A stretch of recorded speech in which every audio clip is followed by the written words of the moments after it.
तो राष्ट्रीय बाल विज्ञान कांग्रेस का शुभारंभ किया जा रहा है। मुख्यमंत्री डॉक्टर मोहन यादव इस दौरान क्या कुछ कह रहे हैं, आपको सुनवाते हैं। और एक ऑब्जर्वेटरी का आज यहाँ पर हमने नया उसका नवीनीकरण करते हुए नई टेक्नोलॉजी से उसका आरंभ किया है। माननीय सुभाष जोशी जी जुड़े हुए, बाकी भी यहाँ जुड़े हुए हैं। मैं डोंगला वेधशाला की उस नए उपकरण के साथ शुभारंभ की उसकी बधाई भी देना चाहूंगा। और कई सारी जब विज्ञान कांग्रेस के बातें कर रहा हूं तो मेरे मन में कई प्रश्न भी आ रहे हैं कि उनके उत्तर नहीं मिलते हैं।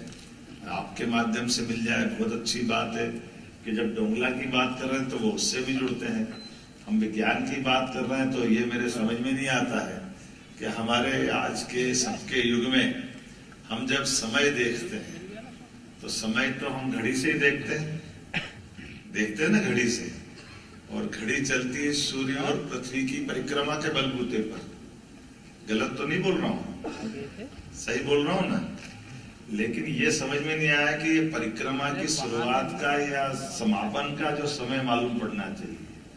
प्रकृति के अंदर कौन सा ऐसा जीव है जो रात को 12 बजे अपनी दिनचर्या चालू करता है? कैसे बदलता दिन 12 बजे रात में, समझ में ही नहीं आता है। आपको किसी को समझ में आता है क्या? 12 बजे दिन बदल गया, हम सब ताली बजाते हैं। 31 दिसंबर से 1 जनवरी की यात्रा की तरफ जाते। साइंस की दृष्टि से बोल रहा हूं। हमारे मन में कभी प्रश्न आता है कि नहीं आता? ये कौन सी पोगापंथी है? किसने सिखा दिया कि 12 बजे बदलता है?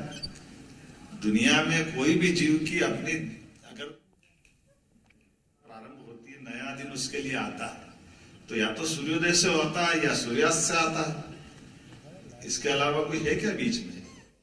31 दिसंबर से 1 जनवरी की यात्रा की तरफ जाते हैं। मैं साइंस की दृष्टि से बोल रहा हूं। हमारे मन में कभी प्रश्न आता है कि नहीं आता, ये कौन सी पोगापंथी है? किसने सिखा दिया कि 12 बजे बदलता है? दुनिया में कोई भी जीव की अपनी अगर उसकी जीवन यात्रा प्रारंभ होती है, नया दिन उसके लिए आता है तो या तो सूर्योदय से आता है या सूर्यास्त से आता है। इसके अलावा कोई है क्या बीच में? लेकिन हम विज्ञान में बात कर रहे हैं लेकिन घड़ी रात की 12 बजे मिला रहे हैं। तो या तो ये सही है वो सही है। इसका उत्तर आपके माध्यम से मिलेगा। मुझे इस बात की पूरी संभावना है जिस भाव से आप आगे बढ़ेंगे। जब हम इससे बात कर रहे हैं तो मैं जब ये बात आपके सामने रख रहा हूं तो अतीत के इतिहास से जोड़ करके बात करना पड़ेगी। आज से 300 साल पहले तक दुनिया में समय की गणना करने के लिए भारत और आसपास के देश, हमारे समूचे एशिया के, और ये हमारा सौभाग्य भी है कि इस मामले में गल्फ कंट्री के लोग आए, वो भी हमसे जुड़े हुए हैं, वो भी सहमत इस बात से कि ये ग्रीनविच से समय का स्टैंडर्ड का तय होना, इसका कोई आधार कहीं कोई अभी तक तो मिला नहीं। ये आधार जरूर था कि हाँ 300 साल पहले जब फ्रांस के लोग हावी हुए तो भारत से सम्मान उठा करके ले गए। वो अपना फ्रांस की राजधानी पेरिस से 50 साल तक दुनिया में वहाँ से तय कराया। और जब उनके बाद अंग्रेज हावी तो नहीं, तुम में ये तो मान सम्मान हम ले जाएंगे, तो वो ग्रीनविच में ले गए। अब ग्रीनविच में जाने के बाद दुनिया में समय कहाँ से तय हो रहा है? ग्रीनविच से हो रहा है। लेकिन ये बात बताओ कि अगर अपन अब साइंस की दृष्टि से आते हैं कि हमारे पृथ्वी और कई कितने अच्छे संयोग भी है, हम अगर अपने आसपास में वो चीज़ देखें तो वो दिखाई भी देती है। जैसे पृथ्वी गोल है, इसको जानने समझने के लिए टेलीस्कोप और पता नहीं क्या क्या लगा, लेकिन हमारे यहाँ हिंदी में पहले से ही भूगोल बोल रहे हैं। और भूगोल बोलते ही पृथ्वी गोल है अपने आप दिख रही कि नहीं दिख रही? ये ध्यान में आ रहा कि नहीं आ रहा है? गैलीलियो ने टेलीस्कोप के माध्यम से ग्रह दिखाए, मान लिया, दिख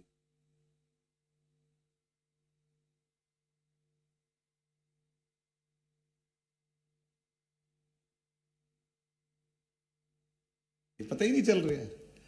हमारे अपने इस ज्ञान के आधार पे बात कर रहे हैं। हमारी पूजा पाठ होगी, बहुत अच्छी बात कही कि यहाँ साइंस की बात होगी, इसलिए कोई पूजा पाठ की बात नहीं करना चाहिए, इसके लिए विस्तृत दायरा चाहिए। अरे हमारे से बड़ा विस्तृत दायरा कहाँ रहेगा? हमारा इस पूरे सौर मंडल में समूची ऊर्जा का केंद्र तो सूर्य है। गलत तो नहीं कह रहा हूं? सूर्य से है ना, इसलिए कोई भी कार्यक्रम बिना दीप जलाए हमारा होता ही नहीं है। हम तो उसको तो नमन कर रहे हैं, इससे बाहर कहाँ जा रहा है? हमारी कोई भी कहीं का भी शुरुआत हो, कोई भी शुभारंभ हो, अपनी ज्योति प्रकाश से तो सब कुछ मिलता है। अब आप बता दो, ज्योति को हटा दो, प्रकाश को हटा दो, जीवन शून्य हो जाएगा। होगा कि नहीं होगा? बचेगा क्या?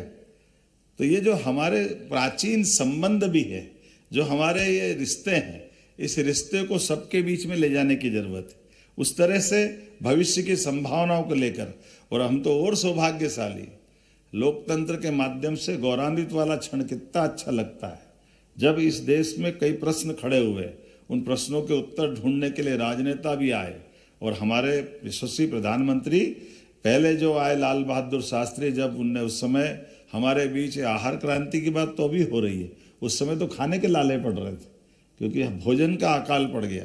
तो सप्ताह में एक दिन उपवास करके रास्ता निकाला, लेकिन उन्होंने कहा जय जवान जय किसान। यह लाल बहादुर शास्त्री ने नारा दिया। एक तरह से वो हमारे लिए उस समय की आवश्यकता थी जब किसानों को हमने, अपने अन्नदाताओं का मान सम्मान बढ़ाया। और अटल बिहारी वाजपेयी का समय आया तो उन्होंने कहा जय विज्ञान, एक शब्द उसमें जोड़ करके हमारे लिए वो मान सम्मान दिलाया जिसके लिए उस समय परमाणु से संबंधित कोई खोज को लेकर के हमारे लिए सब प्रकार के प्रतिबंध थे। और अटल जी भी अटल जी है, क्या जोरदार आदमी थे। सब प्रतिबंध लगा दिए और तमाम प्रकार के, ऊपर से भी, उधर से भी, उधर से भी। लेकिन अब्दुल कलाम किस भेष में गए थे सबको मालूम है। अगर हमको हमारी रिसर्च पे ध्यान देना है, और क्या फटाके फूटे, आनंद आया दिवाली जैसा। एक बम फोड़ा, अमेरिका तिलमिला, ये क्या करो, ये क्या करो, दूसरा फोड़ दिया, एक और बाकी रह गया। उन्होंने कहा हम प्रतिबंध लगा देंगे, तो तीसरा फोड़ दिया। ये हो ही नहीं सकता तो चौथा और पांचवा फोड़ दिया। ये हमारी क्षमता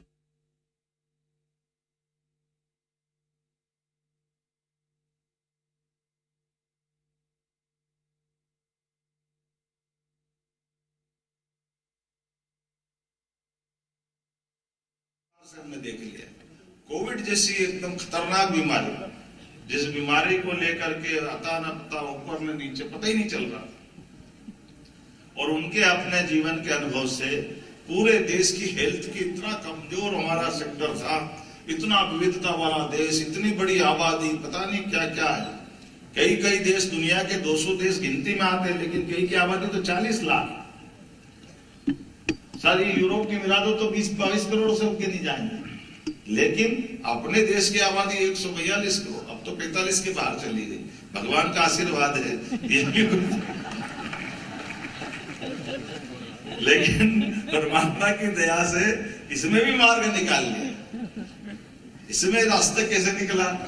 हर हाथ को काम और हर खेत को पानी। यह है सकारात्मक दृष्टि, जो है उससे वो अच्छा करेंगे। इसलिए यशस्वी प्रधानमंत्री ने कोविड के समय देश को आगाह भी किया, समान रूप से रिसर्च करने के लिए प्रोत्साहन दिया। अब कोविड के समय में हमारी जो फार्मास्यूटिकल कंपनियां और उनकी रिसर्च तो क्या क्या होती है, पहले मेंढक पे प्रयोग कराओ, मेंढक से अच्छा गया तो दूसरे जानवर पे कराओ, तीसरे पे कराओ, सबका वेट करो। एक बार में चारों पे कराओ ना, फर्क क्या पड़ रहा है?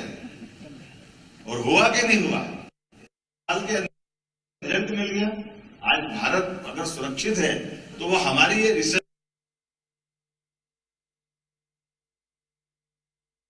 दो दवाई दे दी, दो प्रकार की हमारे पास, और उससे बढ़कर के एक एक चीज, एक एक व्यक्ति का हिसाब इतना रखा। आज अपने बीच में बहुत सारी बातें करने के लिए बहुत सारा समय हो सकता था, लेकिन हमने कहा चलेंगे और आपके बीच जरूर बैठेंगे और आपका अभिनंदन।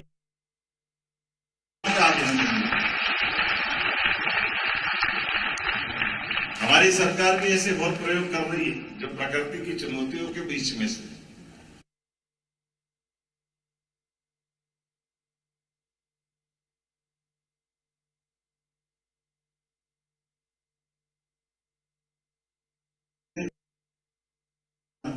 यही है ना, डीएनए से डेवलप किया।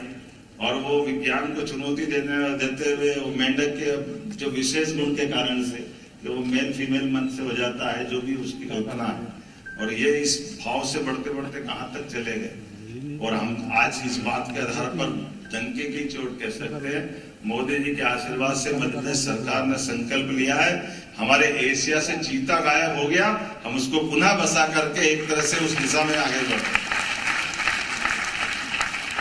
पारिस्थितिक तंत्र के आधार पर भी जीव जंतुओं की प्रजातियों की हमारी विलुप्तता जो हो रही है, उस विलुप्तता में उस रहस्य को भी ढूंढना, प्रकृति के साथ चलना, और चलते चलते इतनी सारी बात है, मैं तो बहुत सारी बात कर सकता हूं आपके बीच में। ये तो वो प्रदेश है जो 2000 साल पहले भी हमारी गलती, हम नादानी से बेताल को भूत बता देते। नहीं तो विक्रम और बेताल की कहानी, ये बेताल बहुत बड़े वैज्ञानिक है, बहुत बड़े समझदार व्यक्ति, वो हर उलझे सुलझे प्रश्नों के उत्तर ढूंढना जानते हैं। ये अलग बात है कि हमारा आदमी जो बहुत मेहनत करता, उसको कहते हैं भूत जैसा काम कर रहा, तो जाने अनजाने अच्छा आदमी को भूत बना देते। क्यों बना देते मालूम नहीं, लेकिन मैं उम्मीद करता हूं आप अच्छे लगे रहो। मैं आपके लिए इस आयोजन के लिए शुभकामना देता हूं। बहुत बहुत धन्यवाद।